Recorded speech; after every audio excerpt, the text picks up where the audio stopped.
right, so today's episode is as if you got to be kind of a fly on the wall of some of our meetings where we get to sit down with the uber wealthy, the ultra high net worth, and the high net worth individuals that we deal with, and just kind of their perception of money as it's evolved throughout their careers. And so we're going to talk about kind of relationship to wealth, because I think this is informative both for those who are still building their wealth and for those who also consider themselves wealthy. So let's dive in.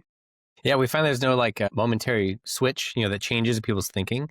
But as people have more and more wealth, it's less about paying the bills.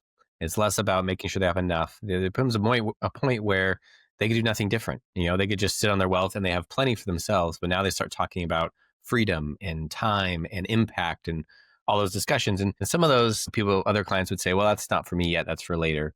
But for every client, I think right now to start having some of that thinking, like, where is your money giving you freedom? Where are your resources building a life that you're excited about? And to kind of get some of that mindset at any level of finances, to kind of lean into some of that. So we'll talk through some of the things that we see, but hopefully it's useful for everybody.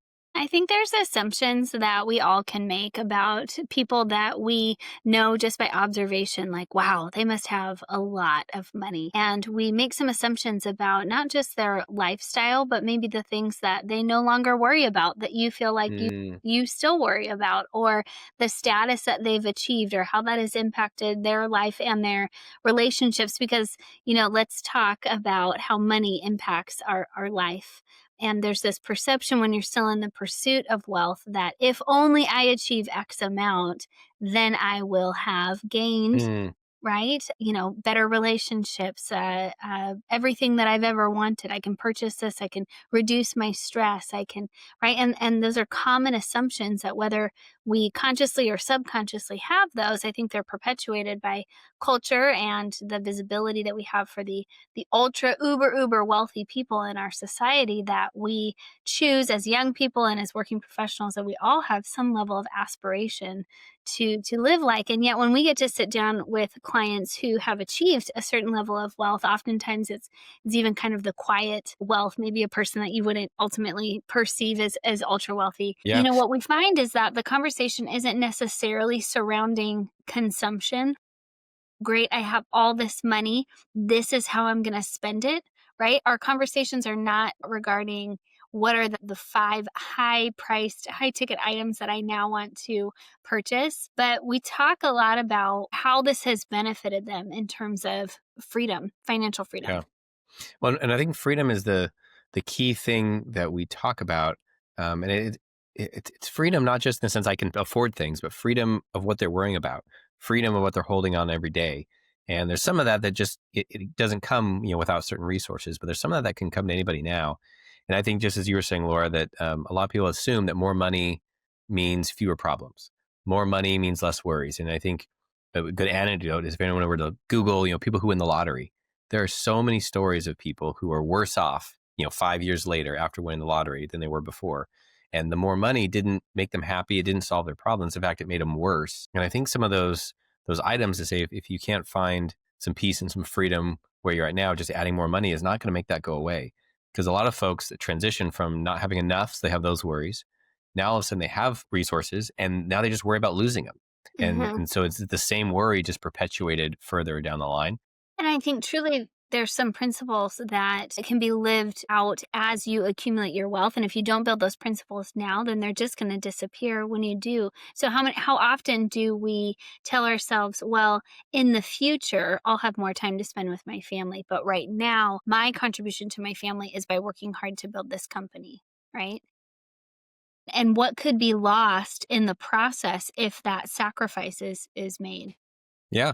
And the hard part is that type of sentiment is not entirely wrong. I mean, you got to put food on the table. You have to get through. However, there might be a better way is really what we're looking at. There might be an upgrade. And so I think you mentioned a little bit about money's not a trophy, right? It's a tool. And so to drive a fancy car, that's not the end goal for most anyone we work with. In fact, we have some clients that they don't drive fancy cars, but they've used their resources in ways to hire an assistant or to hire a manager or to, my favorite is the owners who start working themselves out of a job. When they get to a point where they've empowered and trained up this executive, they've empowered and trained up that manager to where they almost have nothing to do. And once that has hit their ego, I was the guy, I was the one who built this.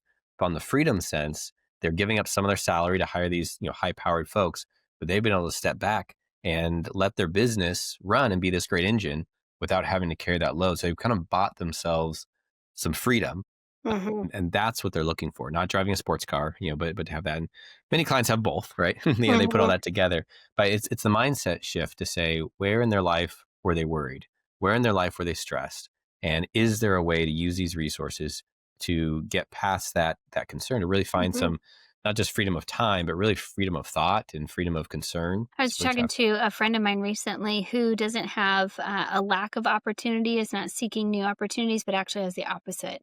Has people knocking on his door and has multiple opportunities coming his way. And so the question then becomes, how do you pick what's the best out of all Mm, this good? How do I can't say no to it. And so part of the conversation that we were having is regarding number one, what lights you up? Like, what actually mm, gives you energy? What do you enjoy doing? Because ultimately, you're going to be more motivated to achieve in those areas that you're just genuinely interested. We all have different things that bring us energy. So really being in touch with what is it when you wake up in the morning that what's the conversations that you want to be having? What's the work that you want to be doing as you look at various opportunities? And then second, it doesn't necessarily mean that you have to say no to some of those opportunities, but who do I need to hire to leverage? And we're going to talk about that word a little bit because there's different meanings of leverage. But who then will those resources or opportunities provide jobs to, that just because those opportunities have come to me, I can now leverage them to benefit other people? So, how do I hire a team and mm, create systems that ultimately will build a platform of wealth? And so, it's all kind of a matter of being really familiar with what it is that your highest and best is. What is it that gives you the most energy so that as you build your wealth, you get to leverage your time and really just spending it on the things that you enjoy the most and are most yeah. important to you. Right, and they're so valuable. And I think there's an American sentiment, I think, of like opulence versus efficiency and how to kind of separate those. I think we have a bootstrap mindset in America, which is so good, so healthy to say, I worked hard for this, I've done this. But I remember there's a point in my family's life where we were cutting coupons. That was a normal thing we do on the weekends. And at some point we stopped. I don't know when exactly we did in my parents' careers, but we stopped at some point because we didn't have to any longer. And the same thing, we used to change our own oil. I remember doing that with my dad. And at some point we said it was easier and better to take it to a shop.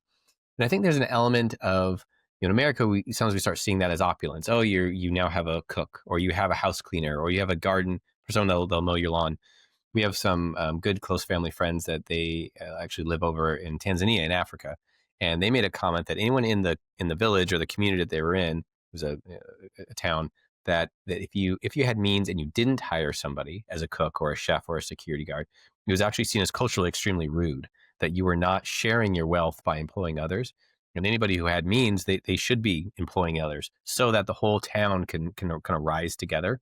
And that was a really interesting mindset of anyone who should in their mindset be employing cooks and guards and all the different things you would employ in that community because you want to spread it out. And I think that's a good one as people are building. It's not just about what you're consuming, but it's about what are you building? Who else are you bringing along with you? What other jobs and training and resources are you providing to those around you? And I think it's a good mindset shift for a lot of people of not just what am I consuming, but really what am I building and who am I investing in? And what does that buy you? That freedom that allows you to not be involved in the day to day. Hmm. A big one we see for a lot of our entrepreneur clients is kind of the bookkeeper. That's one of the first ones that as an entrepreneur, they're doing their own books, they're doing their own Hmm. QuickBooks, they're in there, they're with it. But at some point, they hire somebody, whether it's a company or an employee, and they get to take a step back from those books. Hmm. And it's a really good value. And then later on, we'll see someone that'll hire a CFO. Now they're doing the analysis and all those discussions. And those are business owner, clients that do that. But it really is some good steps towards freedom as they come through and getting kind of in that mindset that it's not just an opulence. It is who am I building with? Who am I building up as we go on this journey? I would say too, I think that, those entrepreneurs and business owners that start to experience ample cash flow and they're wondering, what do I do with it next? Right. And sure, you can spend it on some things that are gratifying, right? That bring you satisfaction. If it's that family vacation or you want to upgrade your car, or yeah, that's a part of it. That's a part of the plan that we talk about. But what we're talking about is the long term benefit of Mm, building a foundation that will continue to grow your family's wealth, not just for you, but for the legacy you want to leave or the good that you want to do, or, et cetera. And so I know that that leverage, we're going to use that word again, in this case, can be utilized by hiring new people. I've also been really enthralled and interested lately in the efficiencies recognized through utilizing AI. And I'm taking some classes. I want to understand it better, especially in the financial services industry that we deal with. There's a lot of questions around security and confidentiality. And so I need to understand this better, not just for our benefit, but for our clients' benefit. How can we implement it? But the types of efficiencies and the time that I'm spending as a business owner investigating this new technology could lend 30-40% more efficiency for our current team. And so that's like another form of mm. leverage. By choosing to spend your time there as a business owner, you're ultimately creating kind of a different sort of leverage. So people and systems, right? How can I grow strategically, right, as I go Yeah. forward? That's so good. The next, as we pivot a little bit, is the actual investments. What are these people invested in? And I think there's a sentiment by folks who are still building their wealth, building their careers, that there's these secret investments out there.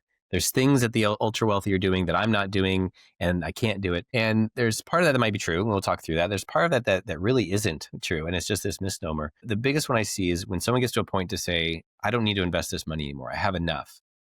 There's a whole group of people thought wise, they would say, well, then I should just bury it in my mattress or in the yard or in the mattress. I should just hold on to it because I don't need any more. So why would I invest? I can just live off of what I have. And that why becomes really meaningful when we talk about impact and what people Mhm. can be doing. So often, a portfolio that we manage with someone that is lower on the wealth scale and someone that's higher, they could look very similar, from the outside to say, they're invested in good assets, they're invested in long-term investing that's going to build their future. But really what happens is the risk that's associated with that, there's a lot more attention paid to that. One, what's my risk of loss? But two, how much risk can I afford? We've had many clients who say, even if the markets were to really go down, I have enough that I would still be fine. So let's push the risk level a little higher. Let's go for even higher returns, knowing that I can afford to try for that. And the why is there. I know this is going to Mhm. pass on to my family, or I know I'm going to give this to an organization that's going to benefit our community. It's not that money's just keeping score, but it becomes a real tangible tool to do good for their families or their communities. And the type of risk you want to take on from an investment perspective is methodically considered after your cash flow, that your needs, your basic needs, and your emergency fund, all of that is covered, right? So we're talking about either short term or long term investing, but your ability to take on risk. Now, we have young entrepreneurs or people who are just in the startup phase who have an appetite and they truly view investing as some sort of gamble, right? So they're open to speculative risk, speculative investment opportunities, higher risk, like they want to take that on. And we sometimes have to counsel them that really that's like step 4. And you've got to start back at step 1 to really build this in a meaningful way, to have a stable foundation so that you can take on more risk in the future. But viewing investing as gambling is not really the work that we do. And so we see those people that have built significant wealth in their life have been very methodical about their approach to investing. And we're using investing as a really broad term, right? We're not just stocks and bonds, but real estate and other things. And so this is where the planning work that we do is so essential, right? We really need to create kind of a roadmap. Where are you headed? What are you up to? Mm, Assessing not just an individual, but if it's a couple, what is the household's ability to take on added risk? What's the threat? Even if they have an appetite, how much risk can the portfolio withstand? So these are a lot of kind of the conversations that we have. But the ultimate investment strategy that we land on is something that is very methodical and planned out. It's not just sticking your finger in the wind and figuring out which way the wind is blowing that day. So yeah. But I like, even as you mentioned, different assets of stocks and bonds, right? That's part of what's investment accounts, but real estate, private placements, private notes. There's a lot of things that as people have more assets, we want to diversify, not just amongst having, 100 or 200 different stock holdings, but even things that are out of the market, so that whether real estate goes up or down, the markets go up or down, they have assets that are spread out. And a lot of those, I mean, candidly, it just takes ample resources to be able to do that. If Mhm. someone's going to go into a private placement, like a private company that they're going to be investing in, you have to have a certain amount of assets to be able to justify that level of risk, but also that level of return. So there are Right. some, I say there are some assets that people shouldn't be holding until they get to a certain like level of net worth. Right. However, it's continually spreading out and getting different levels of exposure and really calculated risk as you go through. Yeah. So we talk about through different scenarios. We stress test, we try things on, right? And that's part of because we don't know the future. We're not fortune tellers. And so we based Hmm. it on, the economic data that we have, historical information that we have, and then we build different case scenarios and different models to kind of pressure test and take a look at the future. So Yeah. that helps Uh, inform those decisions. Yeah. So next thing we talked a little bit of the different, freedom and the different investing. Next one we talk a lot about is legacy. We Hmm. realize that the people at this level of wealth, they realize they can't spend it all and they can't take it with them. And so these resources have got to go somewhere. And what I really enjoy about these conversations, and I think everyone should be having these conversations, but what they tend to come up to say, okay, how have I already prepared or what can I do to prepare my next generation for being a steward of these assets? And it's a shift in mindset from this is mine, I'm going to use it, to saying, I'm never going to use all this. I'm going to pass it. I view and the generation now that sees themselves as just a steward of these assets.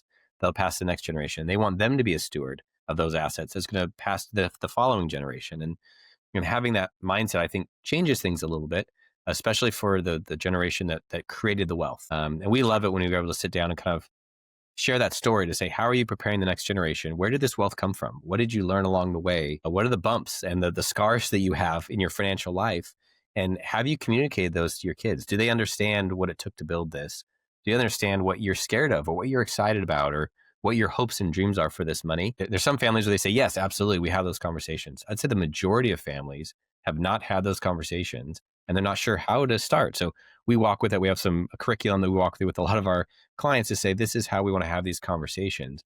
But just because we're having that with people with larger asset bases, it's the same conversation to have at any level. What have you learned along the way that you want to pass to your kids?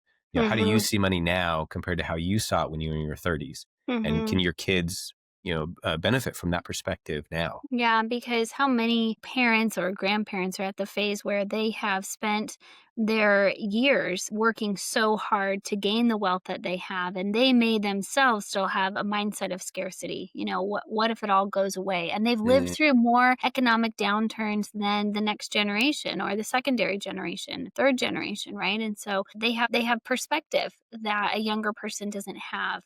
And yet the next generations are benefiting from the wealth that they've created. And so how to have that conversation in a positive light, not just a if you only knew, or kind of a shaming light. You haven't had this mm, experience that I've had, because we all know that the economy will be cyclical. There will be a downturn again. And so how can you be careful and loving in the way that you communicate that wealth is temporary, and it's just a tool, right, to be used? And what's our responsibility? And how can we be grateful for? How can we utilize it? How can we maximize and expand upon it, right? So there's a lot of principles that we find that families sometimes struggle to have those conversations. And so if you're one of those people that's listening, we'd love to kind of coach you through that, because we feel it's so essential to really preserving the work and the benefit of the work that many of our clients have achieved in their yep. life.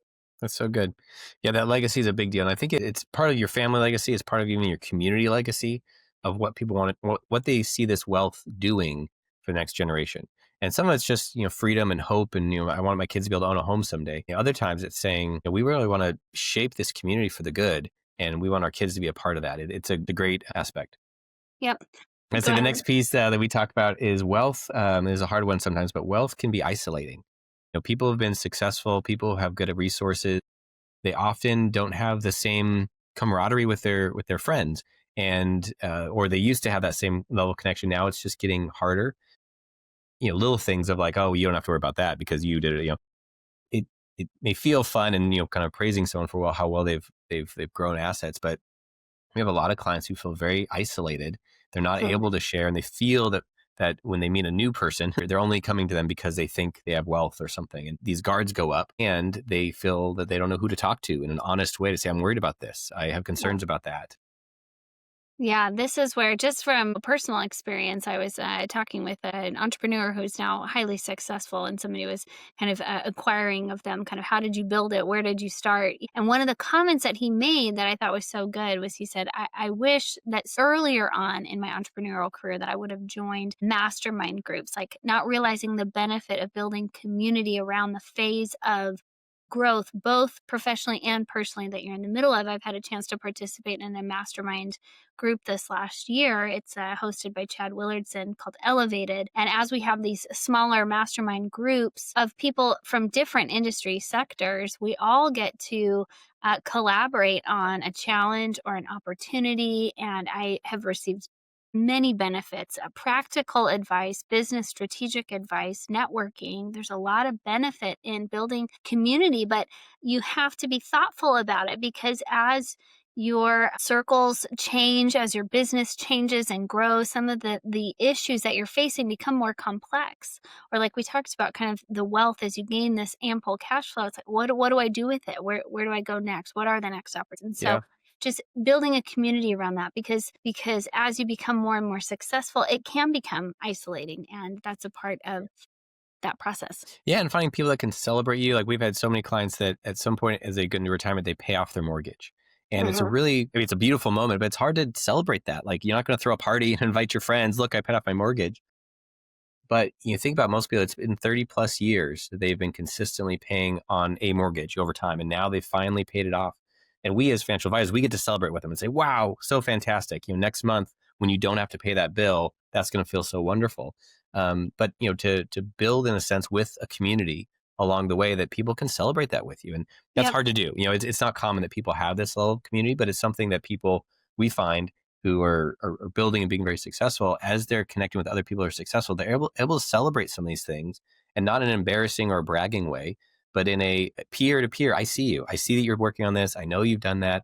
That is incredible that you've been able to make that step. Keep going. I can cheer for you. So I think maybe one of the big takeaways of this, there's some advice and things we have along the way, but really, I think that's a big one, of saying, who are you surrounding yourself with as you're building wealth, whether you have it now or you hope to have in the future, that is really there to be in your corner, to cheer for you, that you can cheer for, that you're not having to compete with, but really to grow with. It's such a valuable aspect. And I think people who have wealth, if they haven't found that community, they really struggle.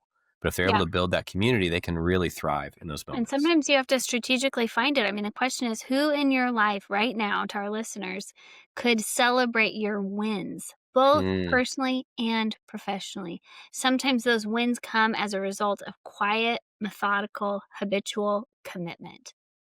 Who in your life celebrates when you and your spouse have achieved another anniversary, another year of marriage? That's a huge accomplishment, right? Like, who in your life is going to celebrate that, and also turn around and celebrate when your business has stronger growth than it ever has before, right? And not from the perspective of bragging or being boastful, but coming alongside you and saying, fantastic, keep going, what's next? And so it's meaningful, and sometimes you have to be very intentional about finding those mastermind or those communities. But it is worth it, I would say. Yeah, that's great. Well, we can wrap up there. I think that gets us through our time today. We find that we get to sit in these conversations. And if you don't have someone in your life that you can have these conversations with, we encourage you to find that community or give us a call. We'll connect on that to kind of be that community and that voice of wisdom and that voice of encouragement in your life. Yep. These are the last 3 takeaways. I would say money is a tool, not a trophy. Risk is strategic, not reckless. And legacy beats any lifestyle. So thanks so much to our listeners. We have a few more things to let you know about before we go. Podcast reviews really help us to serve more people and get this information into the hands of the people who need it. Please leave us a review. Even if it's not 5 stars, we welcome the feedback. And we invite you to let us know what topics you would like to hear more about, or what would benefit the people in your life who you're closest to. We have more resources online. Those resources are designed to help you share this great information easily with people in your life. To access those resources, please visit TrichordAdvisors.com. Often we hear from clients that they wish they had talked to us sooner. If that's you, we'd be thrilled to see how financial planning can benefit your life. Email us at contact@TrichordAdvisors.com or simply click on the link in the show notes. This show was produced by Graham Gardner at Model FA. Find out more about how to create a podcast for your financial planning business by visiting modelfa.com. We love creating content that's useful, resourceful, and maybe even a little entertaining. We want to make this mega universe of financial topics and advice applicable and helpful to your life. Remember, at Tricord Advisors, we are your future's best ally.